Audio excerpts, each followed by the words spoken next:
There's the water. I don't think it's a couple minutes.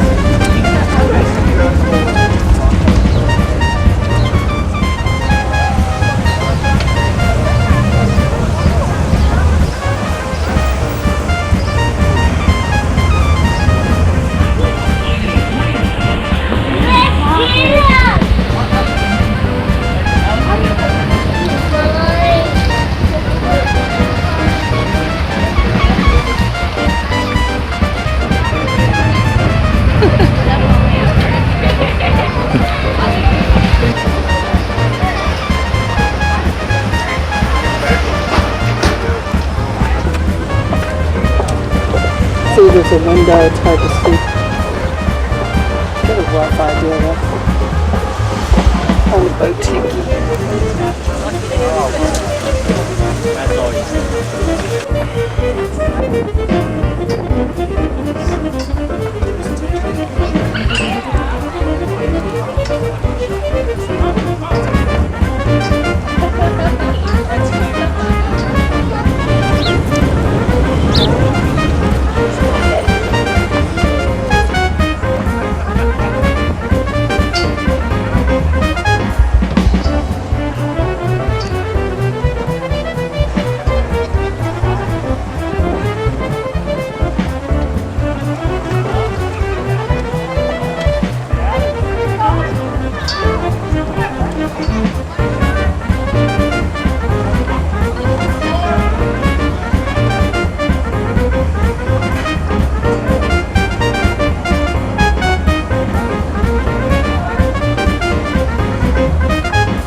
We are now the sailing capital of the country, and we have an international reputation. And so, and this industry is very important to the bond rating that the city continues to get AA+ from our bonders when we go out to borrow money. And so it is really a very, very important industry. But 50 years ago, it wasn't much here. It was not, it was a waterman's community. That is true. But in terms of sailing, in terms of both recreational and professional, it didn't exist. A man by the name of Arnie Gay, who I consider really the father of the maritime industry as we have it today, came to town with a broken down car, $7 in his pocket after World War II, saw the creeks and a couple of broken down docks and rats, as he will tell you. On this short term back, I am supposed to tell you a little bit about the maritime industry in the city of Annapolis. Okay? Yep. Yeah. You know, we are now the sailing capital of the country, and we have an international reputation. And so, and this industry is very important to the bond rating that the city continues to get AA+ from our bonders when we go out to borrow money. And so it is really a very, very important industry. But 50 years ago, and what he said to me in his oral history. And so this is a great place to be. Nobody has even sailed out in the ocean, he had. And so that was the beginning of an industry that you see today, where we have thousands and thousands of boats that are sailboats that are registered here, and we have very, very professional people who, professional meaning they sail for money around the world on dangerous around the world cruises.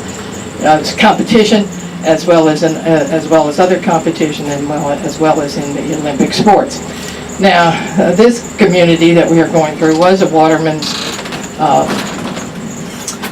This is where people who made their living on the water basically lived. It was very much the blue-collar community, but it was also one where the very first loans that were made by Farmers National Bank, which is now BB&T, were given to the middle class, blue-collar workers for homes. People were coming over from other countries to work at the Naval Academy in the 1800s, mid-1800s, and a loan program was established, the first one actually in this country, for people who were not people of wealth to build and maintain their homes. So a number of these Eastport homes actually date back to the late 1800s. We're going to go across the creek, across Spot Creek, and this is an historical little creek. It's very narrow. We do, MRE does a race across it once a year, in part of our tradition of being a very, very special place. We also do a tug of war across Spot Creek, which is in the Guinness Book of Records, between competing sides over there and over here. Let me just tell you an old story of that. There was a man by the name of Hill, and this is in the late 1600s, who owned much of the Eastport Peninsula. But he was also a contributor and lived downtown on the other side where all the gentry and very wealthy people lived. But he would come over to this peninsula to run his horses and shoot his gun, and to which a delegation from the Annapolis Historic District side sent a group of people coming rowing across the creek to tell him to please not make so much noise. And I would tell you that distinction between the two and the differences between the two has not changed in 400 years. 350, whatever the number is. If you go across Spot Creek, Annapolis in the 1700s, of course, was the commercial center, and so boats from ships actually from all around the world came into this harbor. Baltimore didn't exist; it existed after the Revolutionary War because there was more water and it was deeper, and the boats were getting larger. There is some indication that the Baltimore Clipper, in fact, was first built in Annapolis, but that's not documented. It's only supposed from a number of different kinds of documentation that says, we think that first Clipper was really built right down here at the bottom of Prince George Street. But the proof is still needs to be further documented, just like genealogy. You know things, but you don't know things. When you go across Spot Creek, you need to, besides the fact that we had our own tea party and the boat was burned and its remnants are somewhere down in the muck down there in Spot Creek. But it was also a creek that built during World War I sub-chasers, but during World War II it built PT boats. It is also a creek where Owens cruisers, which was the competitor to Crisscroft, originated. They first were built on that creek. It is where the famous Trumpy yachts moved from New Jersey down here to become the classic yachts that we know are built on Spot Creek. On this side, most of this happened on the Eastport side, by the way, of that creek. The America's Cup fame, which was built in the middle 1800s and raced, challenged England and won, was sent here by President Roosevelt to be restored because we had all of the good workers that could really restore boats. And it was housed down near where the chart house is now, and where the Trumpy boats took on their first life, their second life, their first life here. But a spring storm in April, heavy snowstorm came, broke down the shed, and the boat was never restored. In fact, it was splintered in many different parts, and all over Annapolis there are parts of the America, in the woodwork of a number of the different houses. So this, you can see it's not huge, it's narrow, long, but it is a story. It is a creek that has so many stories and so much that happened to it in its lifetime. This is the Carroll Mansion over here. I don't think it's going yet today, but it wasn't called Carroll's Creek. It's called Spot Creek. At one time it was called Carroll Creek, and then it had another name, and no one wasn't sure why it became Spot Creek at all. So that's really the few things I wanted to tell you about the maritime industry. It is protected by zoning on Spot Creek and then on Back Creek, so that high rises and residential walling off of the waterfront cannot happen. The Back Creek is the industrial zone, 100% must have 100% maritime up and down that creek, and so if this is an industry that helped this zoning helped this industry prosper. We also became known internationally by the first in the water boat show, which is the premier boat show, which is held right over here in October, 2 weeks, both sailing and powerboat. It's really put us on the map, but really put us on the map internationally. And so down at the end of the dock, we will also have the Maritime Hall, Sailing Hall of Fame. We have a Maritime Hall of Fame. And the people that are in that actually are part of the Maritime Museum that we just left. I'm not sure that those plaques have been put up because we didn't talk about it, you didn't see them, but there are women that are in the Maritime Hall of Fame, which has a broader definition than the Sailing Hall of Fame. So that's it about our maritime industry. Thank you. Thank you. You're welcome. Any questions? Yeah. Can you update us on what's happening with the Sailing Hall of Fame?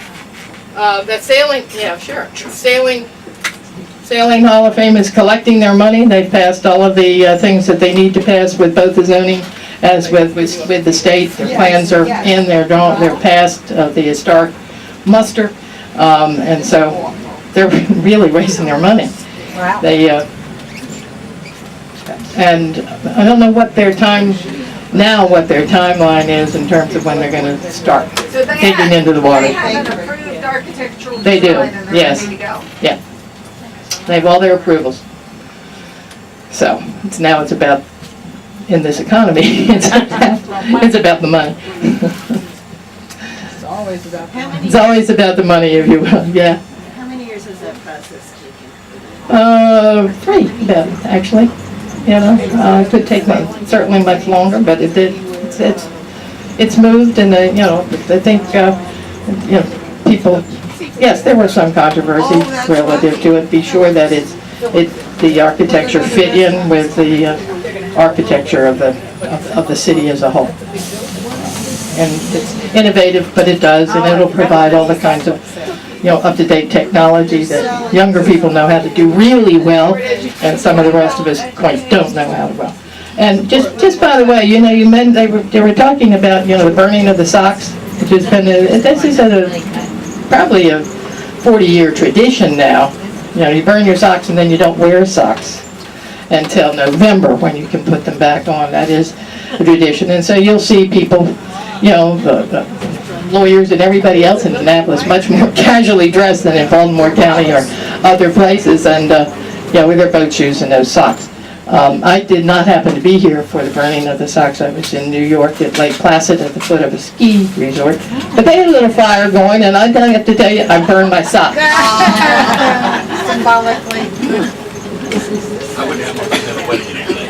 I can't do a wedding without socks. Well, where'd you grow up?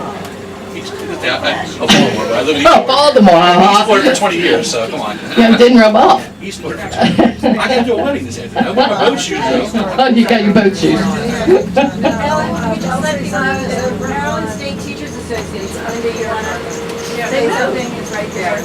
Maryland State Teachers Association headquarters. I'm sorry? is past the light brick building on the right, and we have a women's Fine. history exhibit in the Susan. lobby. Yeah, So really. we're going to be in Yeah. Annapolis Yeah. later this weekend or tonight.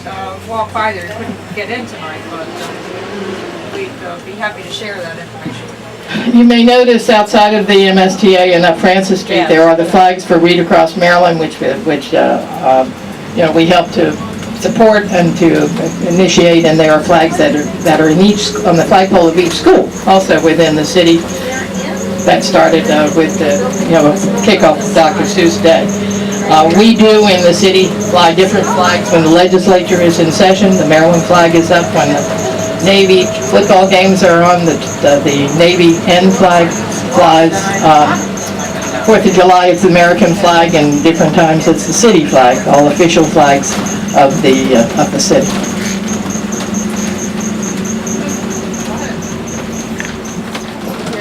And soon, the flower baskets will go up.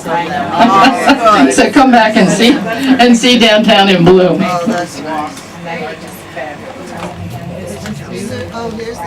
We were identified just recently by Forbes magazine as one of the top 20 prettiest cities in the country. I'll share that with you. Of course, that didn't happen to make the local press.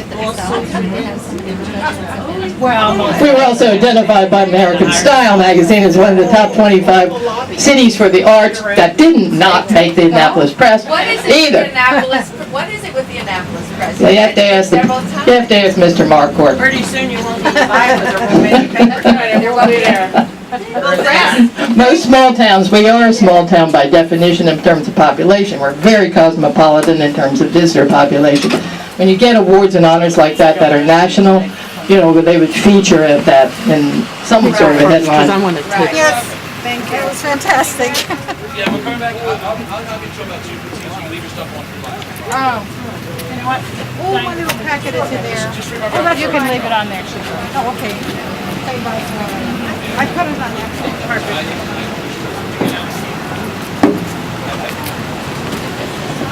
Thank you.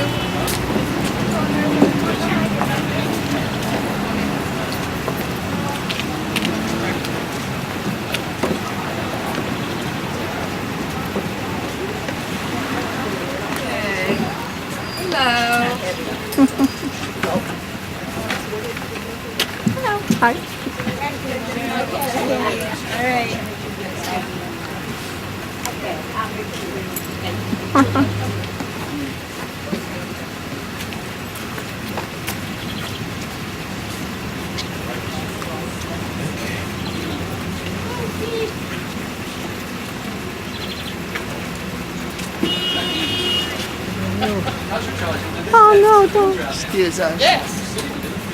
You like them? It's okay with you if I tape you coming off the bus? Sure. No problem? Okay.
She's right there. So she will introduce you. You can check with Karen at the mayor's office about the speaking times. Okay. This is Jill Moss Greenberg, who is... I've met Jill Moss Greenberg. we have. I'm Betty Weller. Hi, Betty. Nice to meet you. Good to meet you too. We announced as we passed MSTA, which is Women's History. Yes, and I'm going to talk a little bit about it. It was wonderful. Not Lloyd. You didn't have far to come, luckily. No, he's down the street.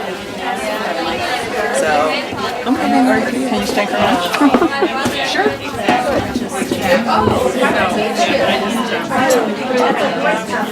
Maryland State Teacher Association's chair of the Women's Concerns Committee, and I wanted to introduce you to our next speaker. Betty Weller is currently the Vice President of Maryland State Teachers Association. Before that, she was the treasurer for 6 years, a board member for 4 years, and a lifelong educator. Ms. Weller is a graduate of Washington College in Chestertown. She taught primarily language arts and science for 32 years in Kent County, Maryland. She has 2 grown daughters, and she still lives in Chestertown. And at MSTA headquarters, we just passed not long ago on our little trip. And that means that she is coming back and forth all the time. to come to work every day at MSTA, and she is the board liaison to the Women's Concerns Committee, so I'm really thrilled to introduce her to you.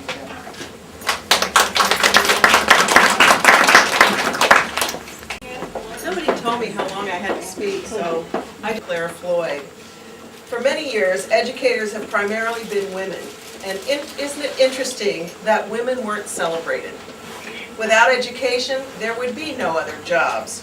So even the most successful men wouldn't be there without women. At MSTA, we encourage and celebrate the accomplishments of women. We have an award called the Dorothy Lloyd Women's Rights Award that we like to give out annually. Dorothy Lloyd was an MSTA staffer who retired in 1981 after 25 years of service. She was a dedicated advocate for educators who began her career as a secretary for the Teachers Association of Baltimore County. And after retiring as a staffer, she became the director of publications for the Maryland State Teachers Association. Her commitment to equity was reflected in her roles as a consultant to the Human Rights and Education Committee and liaison to the original women's leadership cadre.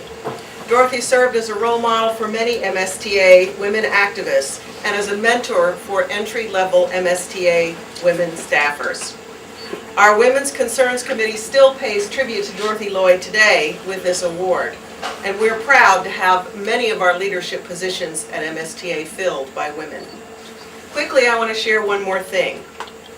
I went on the Maryland Women's Heritage Center website, and I found a lot of interesting stuff. Anybody ever been there?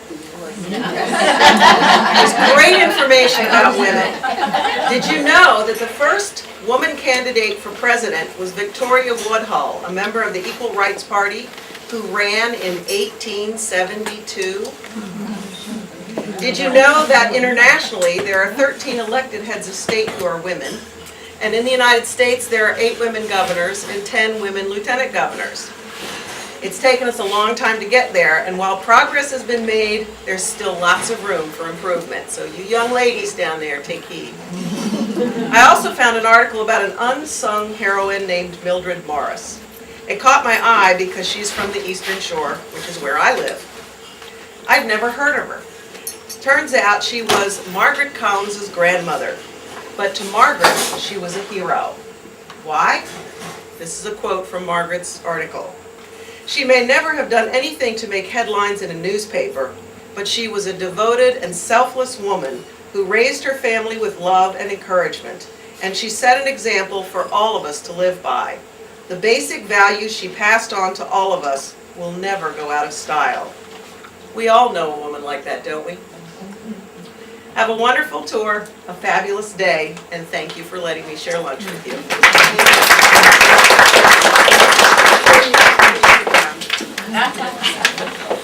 I just want to say that MSTA has been a partner with the Maryland Women's History Project. It was started in 1981, and they have been so supportive of making sure that women's history is incorporated into all of our schools. And wanted to give Betty for MSTA. They were one of the sponsors of our 20th anniversary when we did a women's history poster, which is now being redone with the Maryland Women's Heritage Center logo and website on it.